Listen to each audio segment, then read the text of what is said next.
बिस्मिल्लाहिर्रहमानिर्रहीम। अस्सलाम वालेकुम नाज़रीन, प्रोग्राम मुकाबिल में मेरे और आमिर मतीन साहब की तरफ से खुशामदीद कहेंगे तमाम देखने वालों को। नाज़रीन, पाकिस्तान के अंदर जो सियासी महाजराई है वो तो जारी है, मगर जो अदालती महाजराई का बाब है, हम समझ रहे थे कि शायद अब ये वक्त के साथ बंद हो जाएगा, मगर अदालती महाजराई का बाब जो है वो भी बंद होने को नहीं आ रहा।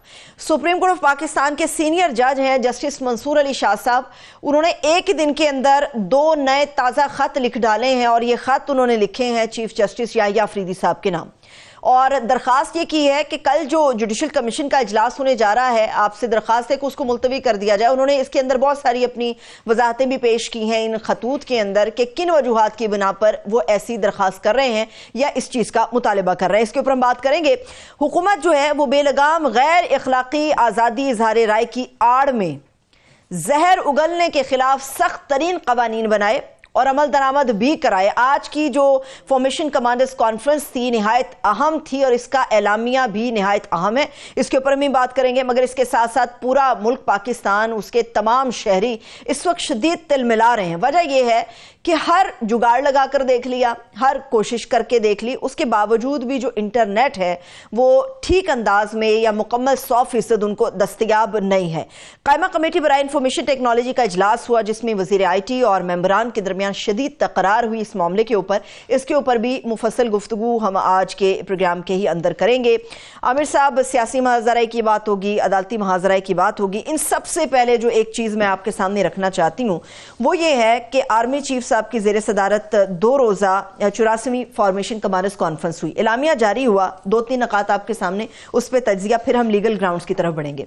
कहा गया कि जी सियासी और माली फवायद की खातिर जाली खबरें फैलाने वालों की निशानदेही करके इंसाफ के कटहरे में लाना वक्त की निहायत अहम ज़रूरत है, और यह भी ज़रूरी है कि हुकूमत बेलगाम गैर अखलाकी आज़ादी इज़हार राय की आड़ में जहर उगलने, झूठ और माशरती तकसीम का बीज बोने के खात्मे के सख्त कवानीन बनाए और उनके ऊपर अमल दरामद करे। इसके ऊपर बड़ा जोर दिया गया है। ज़ाहिर है इसको एंडोर्स से किया जाता है, बहुत अच्छी बात है। कौन कह सकता है कि जाली खबरें फैलाने वालों को कटहरे में ना लाएं, बिल्कुल लानी चाहिए, जाली खबरें नहीं फैलानी चाहिए।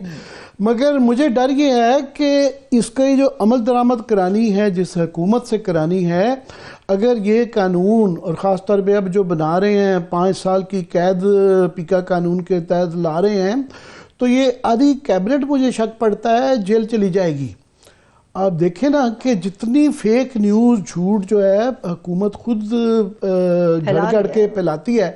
आज ही फॉर एग्जांपल आज कायमा कमेटी के अंदर शिजा फातिमा बीबी ने उन्होंने कहा कि इंटरनेट बिल्कुल स्लो नहीं है, आप सबकी ऐप्स चल रही हैं। ये सिर्फ इसी मसले पे पिछले 1.5 के अंदर कभी वो शार्क खा जाती, कभी VPN की वजह से स्लो हो जाती है, कभी कोई और रीज़न देता है। जितनी फेक न्यूज़ और झूठ गवर्नमेंट ने बोले हैं, और तो उस पर बेचारे कुछ वज़रात तो हैं जिनको रोज़ाना मीडिया मैनेजमेंट में कुछ ना कुछ कहना पड़ता है।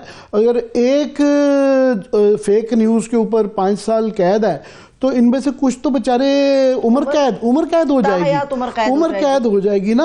आप देखें कि उसमें गवर्नमेंट खुद PTV के जरिए जो कुछ चीज़ें बताई जाती हैं हमें, अगर वो मानने लग जाए तो वो एक बड़ा मुसीबत पड़ जाएगी।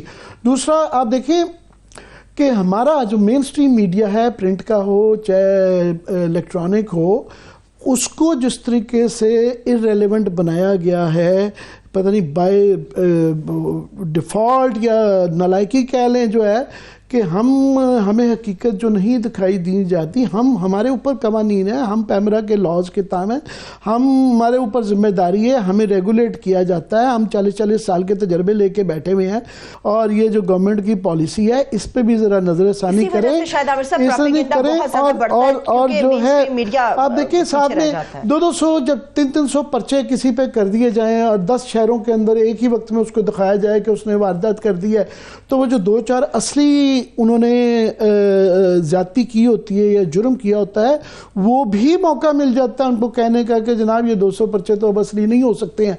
तो ये गवर्नमेंट को खुद पहले देखना है, जिन्होंने ये अमल दरामद करना है फेक न्यूज़ को, उनके अपने भी कुछ ना कुछ एलिमेंट ऑफ ट्रूथ रखना पड़ेगा और हमें भी अलाउ करना पड़ेगा कि इसके काउंटर प्रोडक्टिव होता है, इसके असरात अच्छे नहीं होते हैं। सही है, ठीक है, बिल्कुल इसके ऊपर आपने बात कर ली। अब असरात तो बहुत सारी ऐसी चीज़ों के आमिर साहब जो वक्त के साथ साथ गहरे भी हो रहे हैं और नए नए असरात भी नज़र आ रहे हैं। वो अदालती महाजर आई है, हम तो समझ रहे थे कि मामलात कुछ ठंडे हो जाएंगे, बेहतरी की तरफ चले जाएंगे, मगर यहाँ तो लीगल जो बैटल है, कानूनी जो जंग है, वो बाहर के बाद में लड़ी जाएगी, अंदर खाने बहुत ज़्यादा जंग है।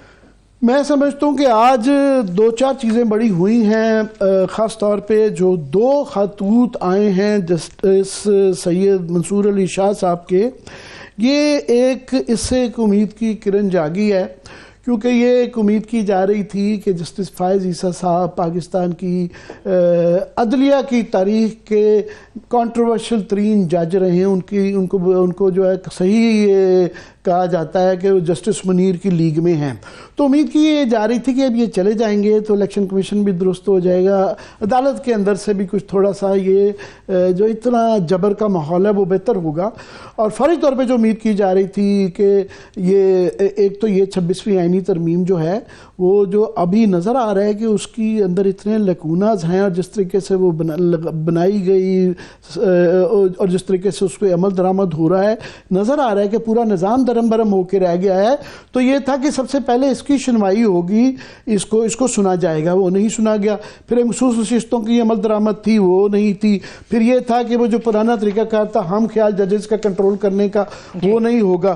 तो आज उन्होंने जो 2 खतूत लिखे हैं, उन्होंने दरख्वास्त की है कि जनाब ये अभी जो है आप जुडिशल कमीशन जो है इसके ऊपर एक लंबी उन्होंने बता दिया कि इसके अंदर ये खराबियां हैं और आप बहुत जो जल्दी के अंदर जो है जजेस नॉमिनेट करके लगाने शुरू कर रहे हैं। पहले ही आपने आईनी बेंच बना दिए हुए हैं, उससे पहले आप खुदा के लिए पहले ये 26वीं आईनी तरमीम का फुल कोर्ट बना के उसका फैसला कर लें, उसका फैसला कर लें।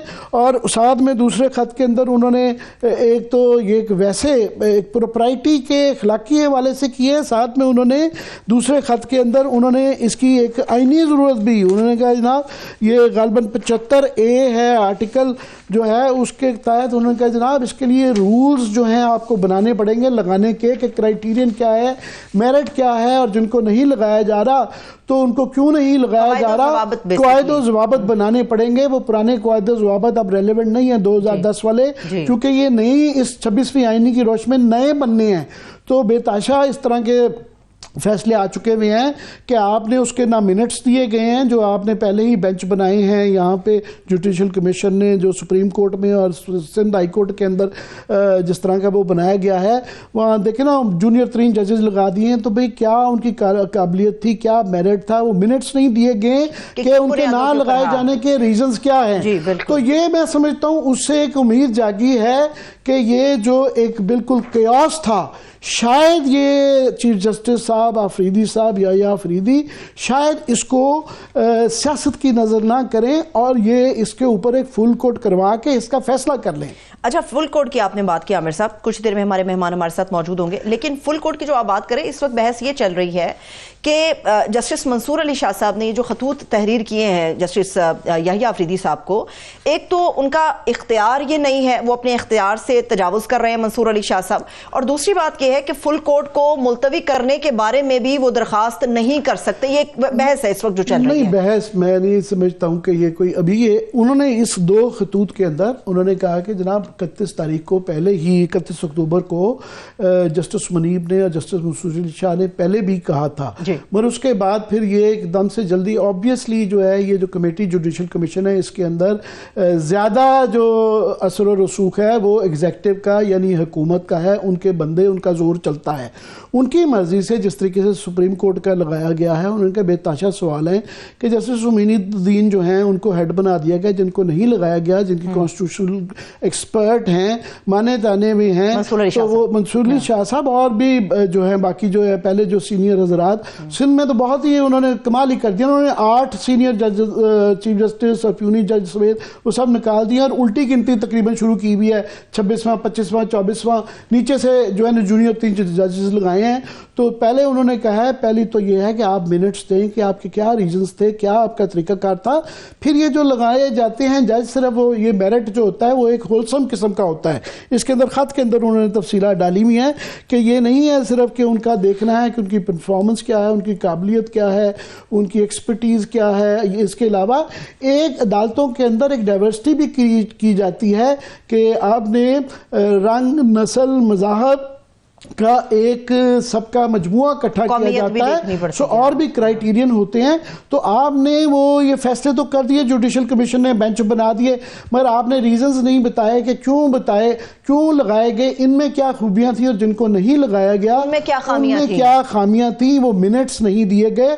और फाइनली जो इसका लुबे लुबाब है, उन्होंने कहा जनाब आपको पहले ये रूल्स बनाने पड़ेंगे, वो फ्रेम करना पड़ेगा और फिर ये आप लगाएं। और फाइनली जो उन्होंने कहा कि अगर ये जल्दबाजी में आपने ये 26वीं आईनी तरमीम का फैसला किए बगैर ये काम ये जुडिशल ये जजेस किया, तो बाद में अगर वो फॉर एग्जांपल वो स्ट्राइक डाउन हो जाता है तो वो जो जजेस लगा दिए जाएंगे या जो फैसले हो चुके होंगे उसके बाद शर्मिंदगी होगी। माजी में भी ऐसा होता रहा है कि इस तरह के फैसलों से पहले जो कि इससे जुड़े हुए हैं, सो पहले बजाय इसके के बाद में शर्मिंदगी हो, इस बुनियादी मसले का पहले हल निकाल लें कि 26वीं आईनी तरमीम का आपने क्या करना है और उसके तहत एक कोई तरीकाकार फ्रेमवर्क एक बना लें कि जजेस को लगाना कैसे है, ये बेंच कैसे बनने हैं।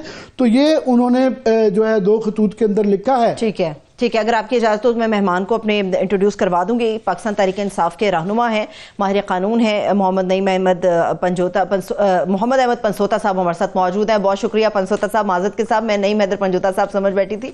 बहुत शुक्रिया आपके मैं इससे पहले कि बैरिस्टर साहब खुद वजाहत फरमाएं, ये कोई पीटीआई के मैं इसलिए अपने लेती हूं। बहुत शुक्रिया, आपने अच्छा किया, खुद ही करेक्शन कर दिया। और इनको हम बिल्कुल as barrister, as independent lawyer ही बुलाते हैं। बिल्कुल। तो मैं आपसे बैरिस्टर साहब, मैंने थोड़ी सी तमीद, आप थोड़ा लेट हमें ज्वाइन कर पाए, बंद ही है कि 2 खत आ गए हैं। आई एम श्योर आपने पढ़ लिए होंगे मंसूर अली शाह साहब के। तो ये बताएं कि बुनियादी तौर पे मैंने कुछ बयान करने की कोशिश किया है, इसका क्या मफहूम, आपको क्या समझ आया है, वो क्या कह रहे हैं? सर देखें, बुनियादी तौर पर जस्टिस मंसूर अली शाह साहब जो हैं वो इन खतूत में उस कॉन्स्टिट्यूशनल क्राइसिस को इंडिकेट कर रहे हैं जो कि इस मुल्क के अंदर 26वीं तरमीम के बाद आया हुआ है। उस कॉन्स्टिट्यूशनल क्राइसिस में सबसे बड़ा क्राइसिस 26वीं तरमीम की लीगैलिटी इटसेल्फ है, जो कि रावलपिंडी बार एसोसिएशन केस की रूह में जब पहले आईनी तरमीम चैलेंज हुई थी तो एक फुल बेंच को सुनना चाहिए।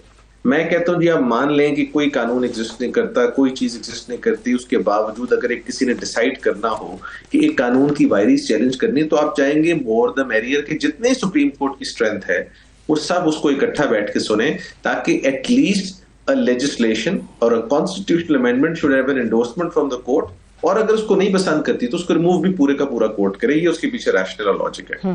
दूसरा, जस्टिस मंसूर अली शाह साहब इसमें जो जुडिशियल अपॉइंटमेंट की बात करते हैं वो कहते हैं कि article 175 before it was of course amendment, उसके तहत एक रूल्स थे, बट जब अमेंडमेंट हो गई है उसके बाद वो रूल्स यहाँ पर एप्लीकेबल नहीं होंगे, and these rules related to the functioning of judicial commission of Pakistan. अब अगर उस फंक्शनिंग को आपने उन रूल से चलाना है लेकिन आईनी तरमीम से आप उस तरमीम को अमेंड कर चुके हैं तो it would not appeal to a prudent mind कि आप ये काम करेंगे। आप सबसे पहले उसका एक तरीकाकार तय करें, वो तरीकाकार वज़ा करें और उसके तहत आप जुडिशियल कमीशन को आगे लेके चलें। तीसरी बात उन्होंने ये कहा है कि वो बड़ी देर से इस चीज के ऊपर ही has been commenting on this कि, और जस्टिस मंसूर अली शाह साहब इनफैक्ट वो वाहिद जज हैं लाहौर हाई कोर्ट के जिन्होंने जब लाहौर हाई कोर्ट में एलिवेशंस के लिए नाम भेजे तो लोगों को कहा था वो खुद हमें बताएं, बार एसोसिएशन से नाम मंगवाए थे, प्रेसिडेंट्स को कहा था अच्छे लोगों के नाम दीजिए, उनको सबको इंटरव्यू किया, उन सबको मौका दिया। मसला पाकिस्तान में यह है कि जो जुडिशियल अपॉइंटमेंट्स हैं वो कुछ सर्टन फैमिलीज कह लें, कुछ सर्टन बैकग्राउंड्स के लोगों के पास लिमिटेड रहती हैं। लेकिन लेट्स से अगर एक वकील है जिसका कोई आगा पीछा नहीं है लेकिन is a good lawyer and he wants to be a जज, तो जस्टिस मंसूर अली शाह साहब ने उसको window for the first time provide की। तो उसी के तनाजुर में, उसी के बैकड्रॉप में वो कह रहे हैं कि जो भी आप जुडिशियल अपॉइंटमेंट्स करते हैं उसका एक तरीकाकार वजह करें, उसमें पता हो कौन शख्स है, किस तरह उसका नाम आया है, और अगर आप आइन का दिबाचा पढ़ें, जिसका मैं बहुत तज़किरा करता हूं आपके प्रोग्राम में, तो उसमें जो 10th या 11th नंबर पे लिखा हुआ है कि कोई ऐसा काम ना हो जिससे जुडिशरी की जो इंडिपेंडेंस है that should be secured, the word is secured.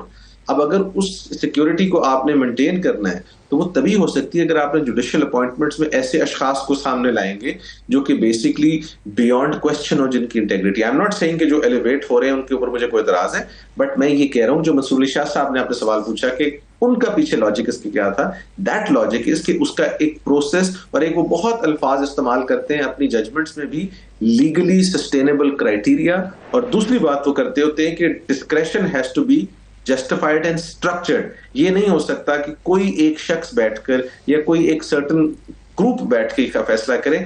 अगर कोई एक अमल एक शख्स ने करना है तो उस अमल को फैलाकर आप 7-8 खास पर करें ताकि उसके अंदर डिस्क्रेशन स्ट्रक्चर्ड हो। तो मैं तो इस लेटर को जो समझा वो बेसिकली स्पिरिट जो एक आपकी ड्यू प्रोसेस की है या एक स्पिरिट जो है आपकी fair I would say decision making की है, that is what is at the backdrop of this.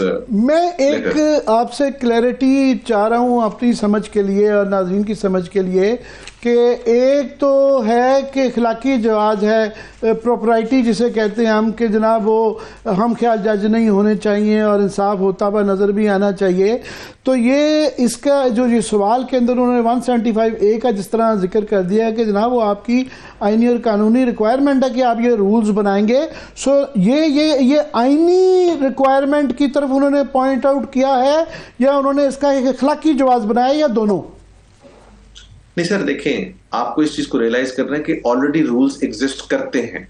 सो अगर फर्ज करें आईनी और कानूनी जवाज नहीं भी है तो एक जवाज एग्जिस्ट करता है कि वहां पर रूल्स मौजूद हैं, और अब आप सुप्रीम जुडिशियल काउंसिल को उन रूल्स पर चला रहे हैं, व्हिच मींस कि you need rules to regulate the functioning and the working of Supreme Judicial Council. So that means rules are all the more important. मैं इस वक्त बिल्कुल आइन के तहत नहीं बात कर रहा या कानून के तहत बात नहीं कर रहा। So you need some rules. अब उन रूल्स को आप लेके जा रहे हैं पिछली प्री अमेंडमेंट, लेकिन काम आपने कर दिया है पोस्ट अमेंडमेंट। वही पुरानी बात जो आपके टीवी प्रोग्राम में की थी कि इलाज अलग को टला कर दो, तो ये उस किस्म की बात है। सो इफ यू वांट एक नई चीज आपने करनी है और आपने नए रूल्स बनाने, तो एक फंक्शनिंग बना ले, उससे लेट से 1 महीना प्रोसेस डिले हो जाएगा। फुल कोर्ट बैठे उसके ऊपर डिलिबरेट करे और अपने रूल्स बना ले। So in my view it is not only a constitutional requirement but it is a requirement that propriety also demand, जो कि आपने बात की है कि भाई आपने एक काम करना है। आप कह देते हैं पाकिस्तान के अंदर लेट से सूद के ऊपर कानून होना चाहिए, पर उसका एक प्रोसेस है, वो तो आपने मुख्तस करना है कि नहीं करना। तो इसी तरह जब आप कुछ चीज को बात करते हैं, आइन तो बेसिकली बात करता है प्रिंसिपल्स की, आइन बात करता है उन बेसिक ब्रॉड लाइन प्रिंसिपल्स की जिनको आपने इन्फोर्स करना है, बट उन प्रिंसिपल्स को चलाने के लिए जिस तरह आप सुप्रीम कोर्ट की फंक्शनिंग है, आप सुप्रीम कोर्ट के बारे में तो लिखते हैं वहां पर कि सुप्रीम कोर्ट एग्जिस्ट करेगा, बट आइन के अंदर ये तो नहीं लिखा हुआ कि सुप्रीम कोर्ट ने चलना किस तरीके से। वो बातें आपकी supreme court rules and order में आती हैं, इसी तरह high court rules and order में आती हैं। So for me these rules have to be formed under the new amendment। अगर आपने लेके चलना है उसमें आप तरीकेकार वजह करें और उसमें वो सारी चीजें इंट्रोड्यूस करें जिसके ऊपर हम अपनी इस खत में उन्होंने ये भी जिक्र किया है कि जनाब आपने जो ये आईनी बेंचेस बनाए हैं इसके अंदर मिनट्स नहीं बताए हमें कि आपकी क्या रीजनिंग थी। जाहिर है ये रूल्स पुराने वाले एप्लीकेबल नहीं है, नए बनाए नहीं गए हैं, तो ये मिनट्स हम भी बड़े इंटरेस्टेड होंगे कि उन्होंने after all in the absence of these rules क्या क्राइटेरियन अप्लाई करके ये किया गया है। तो और ख़ास तौर पे यहाँ के ऊपर तो सवाल है ही है कि जस्टिस अमीनुद्दीन जो हैं उनसे जो सीनियर लोग थे उनमें क्या कबात थी। सिंध के अंदर तो कमाल ही हुआ है और एक जज साहब ने तो इनकार भी कर दिया है उसके ऊपर कि जिस तरीके वहाँ पे सीनियरिटी को पामाल किया गया है वो तो खौफनाक है। देखिए सर, जो आईनी बेंचेस का मामला है, आईनी बेंचेस के ऊपर बिल्कुल उनकी बात दुरुस्त है कि in the absence of any rules what is the procedure that you adopted, because that procedure has to be once again legally and constitutionally sustainable. इस तरह नहीं हो सकता कि वो एक हवा में प्रोसीजर जिसके तहत आप इतनी इंपॉर्टेंट चीज जो है उसको लेके जा रहे हैं। प्लस उससे भी ज्यादा जरूरी बात उन्होंने ये की है कि justice Mansoor Ali Shah and justice Muneeb ने 2:1 पे फैसला कर दिया था और उस फैसले में कहा था कि आईनी तरमीम जो है उसको आप बेसिकली लगाएं, फिक्स करें फॉर फुल बेंच। उसका उन्होंने आगे ये बात की कि अगर वो फुल बेंच के सामने लगती है और उस आईनी तरमीम की वायरीज जो है वो चैलेंज हो जाती है और आईनी तरमीम फर्ज करें for some reason strike down हो जाती है, तो ये सारे के सारे जो हम एक्सपेंस कर रहे हैं, जो सारे के सारे रिसोर्सेज एलोकेट कर रहे हैं, ये सारे पॉइंटलेस हो जाएंगे। और अगर वो फॉर सम रीजन इसको सस्टेन कर देते हैं कि द आईनी तरमीम should continue, then in that event it will be a plausible exercise. तो ये बात उनकी बिल्कुल दुरुस्त है। जहां तक आईनी बेंचेस की अपॉइंटमेंट आपने सिंध की बात की है, hats off to the chief justice of Sindh high court, जो उन्होंने बेसिकली एक वो जजमेंट दी और उस जजमेंट में उन्होंने अपनी जुरिस्डिक्शन प्रोटेक्ट की है। उन्होंने कहा है कि इसमें ये नहीं है कि हमारी जो आपकी तमाम रिट्स हैं, हमारी हेबियस कॉर्पस की हमारे पास है, प्रोहिबिटरी जो सारी उन्होंने बात की, एक फंक्शनिंग की। उन्होंने कहा जो 2 रिट्स जिनका जिक्र किया गया आईनी तरमीम के अलावा बाकी सारी रिट्स जो है हम एक्सरसाइज खुद कर सकते हैं। So he has very clearly marked his territory, और उन्होंने कहा है कि इस टेरिटरी के अंदर मैं इस 26वीं तरमीम के बाद भी किसी को इंटरफेयर करने नहीं दूंगा। So I think that is very brave of Sindh chief justice. ये जो तशरीह मैं भी समझना चाह रहा था, मैं उसी तरफ ही आ रहा था कि वो बुनियादी तौर पे ये कह रहे हैं कि 26वीं जो तरमीम है ये एक आईनी अदालतों के क़याम के ऊपर तो करता है, मगर ये दूसरी अदालतों के इख्तियारात या जुरिस्डिक्शन को नहीं वापस लेता है, रोकता नहीं है। ये ऐसे ही है? बिल्कुल जी। जो हमारी रिट जुरिस्डिक्शन है, जो कि बड़ी मशहूर है, जिसके बारे में बात की जाती है बार बार कि रिट फाइल की, उसकी 3-4 फॉर्म्स है। उसमें सर्शुरारी है, उसमें आपकी रिट ऑफ मैंडेमस है, उसमें आपकी रिट प्रोहिबिटरी है, फिर हेबियस कॉर्पस है। और उन सब के अंदर उन्होंने कहा है कि जो मैंडेमस की रिट है, जो कि बेसिकली जब गवर्नमेंट किसी को डायरेक्ट करती है, उसकी हद तक तो उन्होंने उसको एक्सेप्ट किया 26वीं तरमीम पर। उन्होंने सर्शुरारी या जिसमें आप किसी नीचे वाली अदालत की एक्शन को चेक करते हैं, या जो दूसरी हेबियस कॉर्पस है जिसमें आप किसी बॉडी को प्रोड्यूस करते हैं अगर कोई शख्स मौजूद नहीं है, और बाकी जो रिट्स की फॉर्म्स है, उन्होंने कहा ये सारी की सारी प्रोविजंस जो है ये हमारे पास अवेलेबल है हाई कोर्ट के पास। These provisions do not automatically transfer to the constitutional bench by virtue of 26th amendment. They are very much available. So उन्होंने अपनी टेरिटरी मार्क की है और उसको इंटरप्रेट किया, which is very brave of him. I think which is need of the day for Lahore High Court, Sindh high court, Balochistan high court and other high courts in the country, ताकि उनको पता लगे कि हमारी ये तो नहीं हो सकता कि 199 सारी की सारी है। फिर लाहौर में एक और मसला जो बैरिस्टर साहब अब आ गया है, वो आ गया है कि अगर ये उनकी, ये पहले भी वो कह चुके हैं, अगर ये 26वीं आईनी तरमीम आज नहीं तो कल सुनी तो जाएगी, कितना किसको लटकाएंगे। तो ये फुल कोर्ट जो है, उन्होंने कहा कि फुल कोर्ट सुने, और फुल कोर्ट के ऊपर भी क्वेश्चन आता है कि हाल ही में जमाल मंदोखेल साहब ने, उन्होंने जज साहब ने ये ऑब्जर्वेशन दी, फैसला नहीं था, ऑब्जर्वेशन थी कि ये आईनी अदालत ही फुल कोर्ट है। तो ये क्या ये आईनी अदालत फुल कोर्ट होगी, या फुल कोर्ट जो हमें बचपन से बताया गया था वो फुल कोर्ट होगी? नहीं जी, मैं बहुत अदब से जमाल मंदोखेल साहब के इस व्यू से एग्री करता हूँ, बिकॉज आईनी बेंच फुल कोर्ट तो नहीं हो सकता। फुल कोर्ट की तो डेफिनेशन फुल कोर्ट की ही है, और वो वही होगा जो सुप्रीम कोर्ट की स्ट्रेंथ है, प्लस आपके supreme court rules and orders के मुताबिक है। दूसरी बात, मैं एक और आपको मफरूजा देता हूँ, what if the constitutional bench, जो कि हमारा आईनी बेंच बना है, वो स्ट्राइक डाउन कर देता है 26th अमेंडमेंट। तो आप इन तमाम लोगों को इस जुडिशियल प्रोसेस से क्यों गुजारना चाहते हैं कि कल को उनके लिए एम्बैरेसमेंट हो, अगर उनको लेट से रोल बैक करना पड़े? हम अस्यूम कर लेते हैं कि ये वो रोल बैक कर देते हैं। सो इस केस को आइदर वे आप लगाएं, ऑफ कोर्स लगना तो फुल बेंच के सामने चाहिए, बट ना ही कॉन्स्टिट्यूशनल बेंच के पास लग रहा है, ना कहीं और लग रहा है। वैसे मैं आप जैसा ऑप्टिमिस्ट नहीं हूं कि ये आईनी अदालत जो कि बेनिफिशियरी है वो ही इसको जो है स्ट्राइक डाउन करे, मुझे ऐसे आसान नजर नहीं आते। मेरे एक और क्वेश्चन भी आता है ना, जी वो आपने उनके आगे पेश नहीं होना इसलिए। मैं ये एक और क्वेश्चन भी फिर आ जाता है, क्योंकि अभी जजेस की तादाद बहुत ज़्यादा बढ़ा दी गई है, और जुडिशल कमीशन को जिस स्पीड से ये जा रहे हैं 180 की रफ्तार से, तो इनको अगर वो भी लगा दिया जाता है तो फिर यहाँ फुल कोर्ट की हैयत भी बिल्कुल चेंज हो जाएगी, वो भी डिफरेंट हो जाएगी। और जिस तरह केस है, ये हम ट्रिब्यूनल्स के अंदर देख रहे हैं कि रिटायर्ड जजेस के पास अपने घर के सारे केसेस जाना शुरू हो गए हैं, इस्लामाबाद में भी और लाहौर में भी, तो फिर ये तो एक मजाक ही बन जाएगा ना। देखिए जी, जहां तक तो इलेक्शन मैटर्स हैं, उस पर चूंकि अब सुप्रीम कोर्ट की जजमेंट आ गई, उस पर हम फेयर कमेंट तो कर सकते हैं। वो रिटायर्ड जजेस के पास भेजना जो है, मैं समझता हूं कि वो इलेक्टोरल प्रोसेस की तौहीन है, और उन लोगों के साथ भी ज्यादती है कि आप उन जजेस को किस काम पर लगा रहे हैं। बिकॉज आधे केसेस आपके सिटिंग जजेस सुन रहे हैं और आधे आपके रिटायर्ड जजेस सुन रहे हैं। इजला की जो तकसीम है वो आपने पता नहीं किस बेसिस पर या किस प्रिंसिपल पर किया है, और बड़ी इंटरेस्टिंग तकसीम है। आपकी जगह आपकी बात काट रहा हूँ, ये आप नज़ारा पेश हुए हैं, मगर आप जो ये कह रहे हैं ना कि वो उन बेचारों के साथ भी ज्यादती है, वो बिल्कुल बड़े खुश हैं, घर के अंदर रिटायर्ड लाइफ गुजार रहे थे, घर में इज्जत होनी काम शुरू हो गई हुई थी, तो सारा पैराफर्नलिया मिल गया, प्रोटोकॉल मिल गया, तनख्वाह मिल गई, इख्तियार मिल गया, वो बड़े खुश हैं, वो बेचारे नहीं है। एक अच्छा पैकेज है। मैं जिस ज्यादती का जिक्र कर रहा हूँ ना, वो ज्यादती हिस्टोरिकल ज्यादती की बात कर रहा हूँ, जो पाकिस्तान में जब आप इस किस्म के अमल का हिस्सा बनते हैं, तो जो अगर आप let's say if you are alive, तो आपकी कोई इतनी अच्छी रेपुटेशन नहीं रह जाती। और उनमें से बहुत सारे अच्छे जजेस हैं जिनको लगाया गया, जो कि शरीफ आदमी थे अपने अपने टाइम पर, बट उनको इस प्रोसेस में डालकर बड़ी, मैं समझता हूँ उनके साथ भी ज्यादती। और बस जबरदस्ती तो नहीं की, किसी ने पंच होता था, किसी ने जबरदस्ती तो नहीं उनके साथ की, क्या आप जबरदस्ती कमेंट करने लगा कि उनको भी ये खुद एक्सेप्ट नहीं करना चाहिए था। और मैं जाती तौर पर समझता हूँ कि ये बिल्कुल it's going to be a very very difficult bargain, कि आधे केसेस हम लाहौर हाईकोर्ट में आर्ग्यू कर रहे हैं, मैं काफी इलेक्शन पिटीशन का मौका मिल रहा है आर्ग्यू करने का, आधे हम वहां पर कर रहे हैं।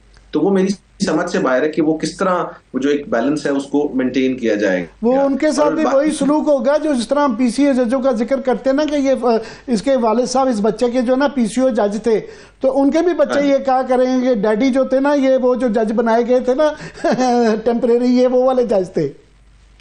देखिए जी, मैं तो अगर आपके सामने कि हिस्टोरिकली, तो आप मेरे से ज्यादा बेहतर समझते हैं, आप स्टूडेंट ऑफ हिस्ट्री हैं, कि जो हिस्ट्री जज करती है वो बड़ी खतरनाक जजमेंट होती है। अब जिस तरह शहीद जुल्फिकार अली भुट्टो साहब का केस का आज फैसला हुआ है, and we know it for a fact कि ज्यादती हुई, जुल्म हुआ, और उन जजेस को जिन्होंने ये काम किया कभी भी रिस्पेक्ट की निगाह से नहीं देखा जा सकता। सिमिलरली अगर कोई भी अपनी कॉन्स्टिट्यूशनल डोमेन या मैंडेट से बाहर जाके काम करेगा, तो ऑफ कोर्स अगर वो खुद भी जिंदा होंगे, अल्लाह ताला हम सबको जिंदगी दे, और अगर जिंदगी नहीं भी है तो उसके बाद आके जो फैमिलीज हैं, they have to go through that brunt. So मैं समझता हूँ आप कोई भी अमल ऐसा मत कीजिए जो कि आइन और कानून से मुनाफी हो, और उसमें चाहे किसी का भी फायदा। और आपने जो एक बात स्ट्रेंथ की बात की, ये बड़ी एक और इंटरेस्टिंग चीज है जो कि हमारा दुखड़ा होता है हमेशा।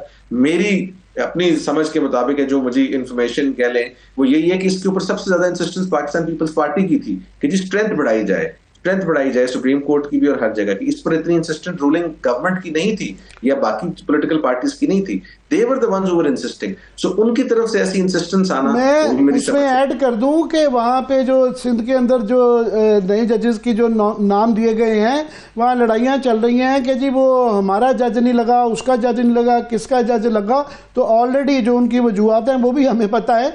पर साथ में मैं ये भी जानना चाहूँगा कि अभी मिलिट्री कोर्ट्स का केस जो है उसकी जो है वो टेकअप कर लिया गया है, गालबन 9 दिसंबर को समाअत के लिए लगा दिया गया है। तो जिस तरह मंसूर अली शाह साहब ने कहा है कि जुडिशल कमीशन जो है इसको गैर फाल करें जब तक इसका फैसला नहीं होता, तो ये जो बेंचेस भी लग रहे हैं अहम केसेस के हवाले से, ये भी नहीं रुकना चाहिए वक्ती तौर पर जब तक ये फैसला नहीं होता, इनको भी रोक लेना चाहिए।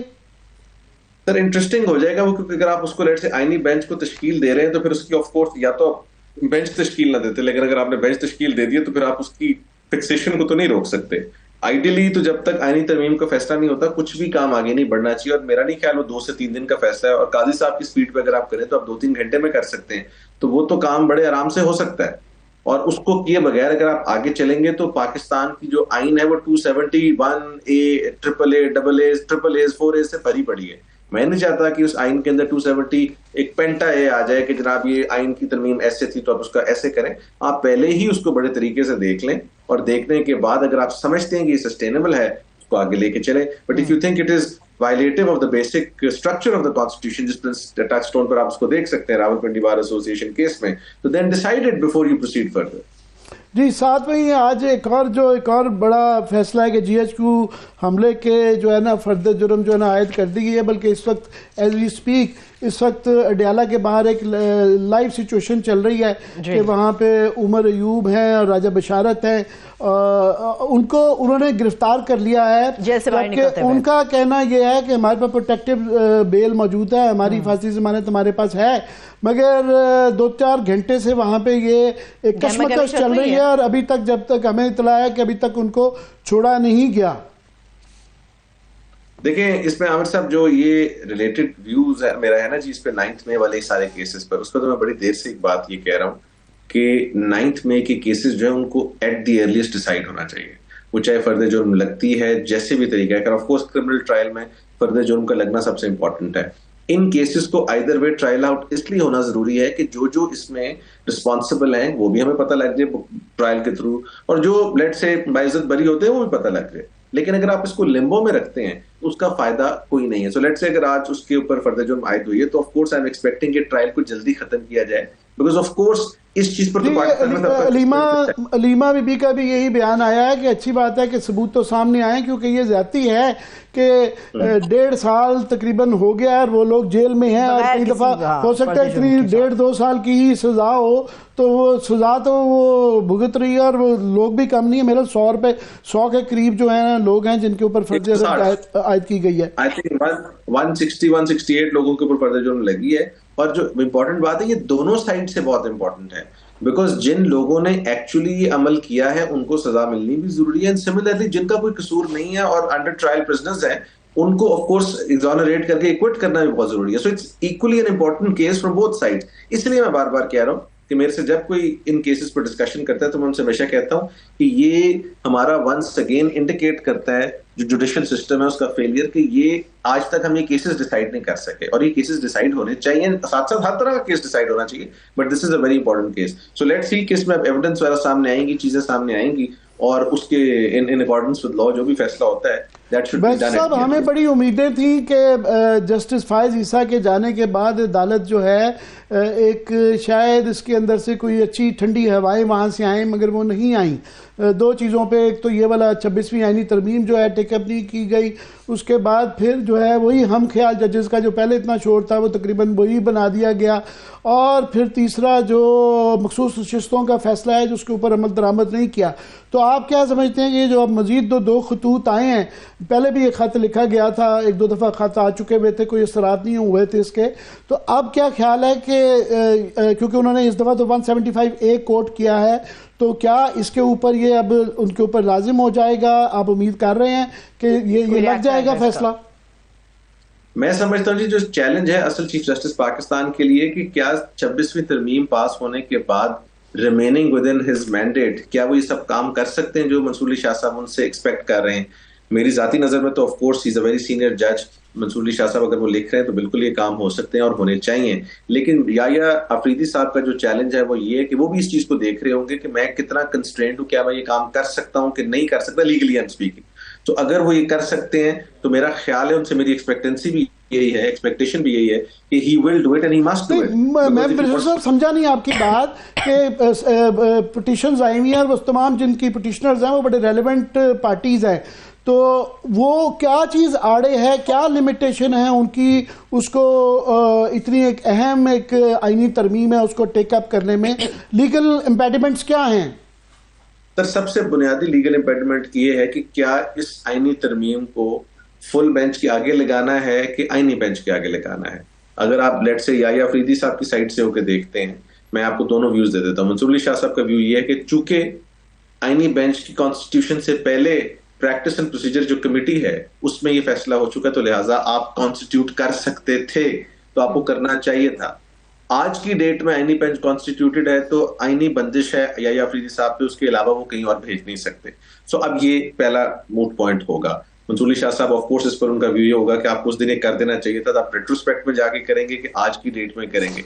दूसरी बुनियादी चीज ये होगी कि क्या in the presence of these things, ये जो इस वक्त हमारी स्ट्रक्चर है सुप्रीम कोर्ट का फलाना, उसमें क्या कोई कॉन्स्टिट्यूशनल केस आपका नॉर्मल बेंच सुन सकता है कि नहीं सुन सकता, बिकॉज वो भी एक एक्सपेक्टेशन है। तीसरी बात ये होगी कि जो अब हम शाह साहब के ऑफ कोर्स दूसरी साइड के व्यू को हम डिस्कस कर रहे हैं, जिस पर उन्होंने कहा कि जी रूल्स जो हैं वो बनाने जरूरी हैं या नहीं, इन सब चीजों के ऊपर चूंकि ये डिबेटेबल पॉइंट्स हैं, ये ऐसे पॉइंट्स हैं जिन पे शायद आईनी पोजीशन एब्सोल्युटली क्लियर ना हो, तो जस्टिस याया अफरीदी साहब का हो सकता है डिफरेंट व्यू। मैं टाइम की कंस्ट्रेंट है, मैं क्विकली आपसे जाना चाह रहा हूँ। बिल्कुल ये समझ आ गई कि उनके लिए ये लगाना मुश्किल नहीं है, इसका ये फैसला करना एक उनको डिटर्मिन करना पड़ेगा कि ये फुल कोर्ट होगा या ये आईनी अदालत होगी। मगर वो खुद अगर ये स्ट्राइक डाउन हो जाता है, लेट से एज्यूम करते हैं मफरूज़ा है, तो ये वो क्या बेनिफिशरी होंगे या इफेक्टिव होंगे, मुझे तो ये नहीं पता कि उसके बाद क्या, क्योंकि वो चीफ जस्टिस जो बने हैं वो 26वीं आईनी तरमीम की वजह से बने हैं, तो वो अगर वो क्या फिर रहेंगे, वो वापस मंसूर अली शाह वाला प्रोसीजर शुरू हो जाएगा या क्या होगा? देखिए सर, अगर तो आईनी तरमीम स्ट्राइक डाउन हो जाती है फिर तो ऑफ कोर्स जो प्रोसीजर रिवाइव कर जाएगा of becoming the chief justice Pakistan, वो तो वही होगा जिस पर शाह साहब of course being the first and the senior most बन जाएंगे। सो ये भी आपकी बात सही है कि ऑफ कोर्स जस्ट बिकॉज कि ये एक तासुर आ सकता है कि he is a beneficiary of 26th amendment, तो उनको ऑल द मोर रीजन कि इसको बहुत जुडिशियसली किसी प्रोसेस के थ्रू आईनी तरमीम को एक चैलेंज के थ्रू जरूर गुजारना चाहिए, वरना ऑफ कोर्स जिस तरह आपने भी बात की वो बात भी हो सकती है। तो यस ऑफ कोर्स अगर आईनी तरमीम रोल बैक कर जाती है तो फिर तो ये सारी की सारी चीजें रिवर्स होंगी और जो process of chief justice appointment है वो भी रिवर्स होगा सारा। सो वो सारी की सारी सिचुएशन देखने पर वो फिर भी इफेक्टिव इसलिए नहीं होंगे कि इन एनी केस उनकी उम्र छोटी है, उन्होंने मंसूर अली शाह साहब के बाद बारी अभी आनी है, सो लिहाजा ये कि एडिशनल उनका एक चार्ज माना जाएगा। मैं बस बहुत बहुत शुक्रिया आपका। मैं लास्ट कमेंट जरूर दूंगा कि पहले हमें बड़ी उम्मीद थी कि ये जल्दी लगे, मगर फिर बाद में अब ये जो टाइम गैप आया है मैं समझता हूँ उसके कम से कम ये पता लग गया कि ये इसके ज़रिए जो इसके कॉन्सिक्वेंसेस हैं, जो टोटली केओस एक जुडिशरी के अंदर आ गया है कि जिस तरीके से ये हाई कोर्ट्स के अंदर, लोअर जुडिशरी के अंदर, तो वो उसकी वो नज़र आ गया कि इस एक आईनी तरमीम से क्या खराबी हुई।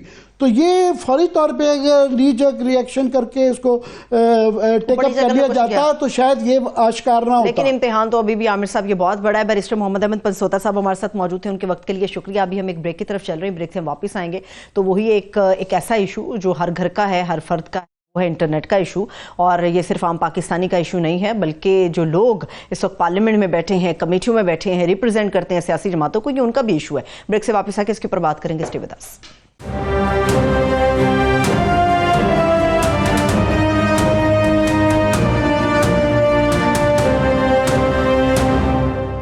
ब्रेक के बाद एक मरतबा फिर से खुश आमदेद कहेंगे। अब हम पाकिस्तान के अंदर जो इंटरनेट की बंदिश है या जो सुस्त रवि का शिकार है उसके ऊपर हम बात करने जा रहे हैं। और जैसे मैंने पहले कहा था, ये सिर्फ एक आम पाकिस्तानी का मसला नहीं है, ये हर उस शख्स का मसला है जो पार्लियामेंट के फ्लोर के ऊपर है, जो कमेटियों के अंदर मौजूद है, या जो आवाम को रिप्रेजेंट कर रहा है। ये हर उस शख्स का मसला है जो इस वक्त पाकिस्तान में एक आम शहरी फेस कर रहा है। अभी हम जो इंटरनेट की बंदिश और इसके मामला के ऊपर बात करने जा रहे हैं, हमारे साथ हमारी मोअज़्ज़ज़ मेहमान भी मौजूद है। मैं उनका तारुफ भी आपके साथ करा देती हूँ कि इस वक्त सेनेटर पलवशा खान साहिबा हैं, इनका ताल्लुक पाकिस्तान पीपल्स पार्टी से है और ये चेयरपर्सन भी है कायमा कमेटी बराए इंफॉर्मेशन टेक्नोलॉजी की। सेनेटर साहिबा बेहद शुक्रिया आपके वक्त के लिए। अब आते हैं आमिर साहब उस मसले के ऊपर जिसके ऊपर आप भी हमेशा तिल मिलाते हैं और मैं भी परेशान रहती हूँ। जी, मैं सारी असल में दास्तान जो है सेनेटर साहब से सुनना चाहूँगा, मगर ये वो मसला है जिसपे 1.5 साल से मैं ही नहीं सारा पाकिस्तान टकरे मार मार के थक गया है। और आपके आने से पहले हम ये बात कर रहे थे कि आज वो बड़ी फेक न्यूज़ की बातें हुई और जितने फेक न्यूज़ हुकूमत ने खुद हमें इस मसले पे दिए कि कभी VPN से की वजह से कमज़ोर कर दिया, कभी का शार्क खा गई, कई दफ़ा कुछ और पता नहीं क्या क्या कुछ हमें झूठ नहीं बोला गया। तो आज मेरे पास ये आज की इतलाएं हैं कि आपने ये काफ़ी सारे झूठ जो है ना उनसे ये उगलवाए हैं, सच निकलवाए हैं। तो मैं ये पढ़ देता हूँ जो आपने उनको ख़ास तौर पे VPN के हवाले से जो हमें बताया जाता है, क्या उन्होंने कहा। बहुत शुक्रिया आमिर मतीन साहब। दरअसल एक बड़ा मसला है, इस मसले को ट्रिविलाइज किया जा रहा है, यानी इसको ऐसा दिखाया जा रहा है कि ये कोई बड़ा मसला नहीं। सबसे पहली बात ये कि जब उनसे कहा गया कि मुश्किलें हैं, लोगों को इंटरनेट में डिसरप्शन है, स्लो है, कोई चीज़ डाउनलोड नहीं हो रही, लेकिन VPN का तो एक मसला है, लेकिन VPN की डिसरप्शन से या उसको बंद करने से इंटरनेट स्लो नहीं हो सकता। तो लिहाजा जब उनसे कहा गया तो उन्होंने कहा सेक्रेटरी साहब ने कि जी हमें तो शिकायत आई कोई नहीं। अब आप ये देख लीजिए कि इतना बड़ा हाहाकार मुल्क में मचा हुआ है, उनको शिकायत नहीं आ रही। तो मैंने उन्हें कहा भाई मैं सबसे पहले तो मैं आपको शिकायत करती हूँ कि नहीं चल रहा। तो लिहाजा वो तो फिर इतना मेरे ख्याल में तैयारी से नहीं आए थे। मिनिस्टर साहिबा ने आज मेहरबानी फरमाई, वो हमारी मीटिंग में आ गई, वरना उनको और भी काम होते हैं। लेकिन उन्होंने जो देखिए, मेरी जो एक जनरल अंडरस्टैंडिंग थी कि इस मसले पे कोई जो है ना इंटरनेट की डिसरप्शन, सुस्त रवि, उस पर कोई जो है इसकी जिम्मेदारी लेने को कबूल नहीं है। जो पाकिस्तान सॉफ्टवेयर हाउस एसोसिएशन ने मुझे एक पब्लिक पिटीशन की जिसको मैंने उठाया, वो लोग आए हुए थे, उसका भी मिनिस्ट्री ऑफ आईटी को नहीं, मिनिस्टर साहिबा को नहीं इल्म था कि उन्होंने हमें कोई खत लिखा है। तो लिहाजा ये इशू इतना छोटा ट्रिविलाइज किया जा रहा है। मुझे जो आज खबरें हमारे तक पहुंची कि उन्होंने ये कहा कि आप सब चेक करें, इंटरनेट इस वक्त चल रहा है, सबकी ऐप कोई चल रही है, प्रॉब्लम तो नहीं है। इस तरह भी कुछ हुआ? जी किया, सबने किया, नहीं चल रही थी। असल में हुआ ये था कि वो जब हमारे अफनान साहब भी हैं, वो भी आईटी एक्सपर्ट हैं, फिर वो पाशा के जो वहाँ रिप्रेजेंटेटिव्स बैठे हुए थे, ये भी उनका जो है दावा गलत साबित हुआ। और जो है उस पे वो दिखा रहा था स्पीड है ज्यादा, लेकिन जब हम डाउनलोड करने की कुछ कोशिश करते थे तो वो नहीं होता, जिसका मतलब है कि there are disruptions and also means it is not due to the VPN का इंटरनेट के स्लो होने से, व्हाट्सएप के ना चलने से कोई ताल्लुक नहीं, किसी चीज के डाउनलोड ना होने से वीपीएन का जो है बंद होने का भी कोई ताल्लुक नहीं। ये बात भी सामने आई।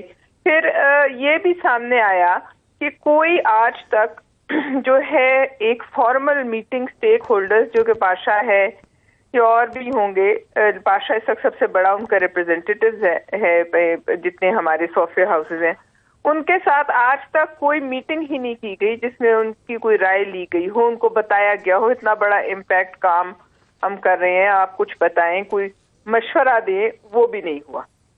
ये बड़ा खौफनाक हैरानकुन बात है कि हम पहले ही ये कहते रहते हैं कि इंडिया के अंदर जो आईटी को डील करते हैं वो उनकी डिग्रीज देखते हैं, कोई एमआईटी का है, कोई पता नहीं कौन सी दुनिया की बेहतरीन यूनिवर्सिटी में है। अब ये हमें पता है कि शिजा फातिमा जो है ख्वाजा साहब की रिश्तेदार हैं, तो फिर भी उम्मीद की जाती है रिश्तेदारों में भी काबिलियत देख के, ये जो आप बता रहे हैं कि उनको पता ही नहीं था और वो मुलाकात नहीं की होगा, उन्हें ये पता नहीं था कि उन्होंने सॉफ्टवेयर हाउसेज वालों ने मुझे अप्रोच किया, और वो खैर हमने लेटर शेयर भी किया था मिनिस्ट्री के साथ, जवाब दे थी मिनिस्ट्री। देखिए ये जरूरी नहीं है कि वो खुद भी आईटी एक्सपर्ट हो, लेकिन आपने बाहर से एक 20 लाख रुपए पे पहली दफा पाकिस्तान की तारीख में एक आपने एडिशनल सेक्रेटरी 20 लाख पे हायर किया अपनी मर्जी से, और वो भी अपना ही बंदा, मतलब उनका वो पीटीसीएल से लेकर आए। जब काम ही नहीं करना, जब कुछ करना ही नहीं है, एक फौज जफर मौज है। अच्छा, फिर इंटरेस्टिंग बात यह है कि जब हमने पूछा कि ये किसकी जिम्मेदारी है, तो मिनिस्टर साहबा ने कहा मेरी जिम्मेदारी है इंटरनेट डिस्ट्रप्शन। चेयरमैन पीटीए ने कहा कि मुझे तो इंटीरियर से जो है खत आता है। मिनिस्टर साहबा ने कहा पीटीए से पूछें, पीटीए ने कहा इंटीरियर से पूछें। इंटीरियर के पास उस वक्त इसका कोई लीगल वो नहीं था जो उनसे हमें लगता है कि उनसे आप लोगों ने पूछा कि आप वो बताएं कि कानून, तो उन्होंने कहा जी पीका के तहत वजीर ये सेक्रेटरी दाखिला कि हम कर सकते हैं। हाँ, वो नहीं कर, लेकिन पीका में ऐसा नहीं है। उनको देखिए, मैं आपको एक बात बताऊं, सबसे पहली बात ये समझे कि वीपीएन अगर ये बंद भी कर दें तो उससे एक अलग वो मसाइल होंगे, लेकिन वीपीएन अगर बंद भी हो जाए तो इंटरनेट स्लो नहीं हो सकता। इंटरनेट स्लो करना एक अलग मसला है। तो लिहाजा वो बंदर की टोपी तवेले के सर और वो किसी और के सर। तो इस बात से बड़ा मुझे तशवीश हुई कि हम किससे जवाब जो है वो तलब करें। बहुत शुक्रिया, thank you so much senator साहिबा। इंशाल्लाह अगले हफ्ते आपको दोबारा जहमत देंगे। सेनेटर पलवशा खान साहिबा हमारे साथ मौजूद है। आमिर साहब आपका भी शुक्रिया, इजाजत दीजिए, अपना बहुत सा ख्याल रखिए। मैं खड़ा हो गया।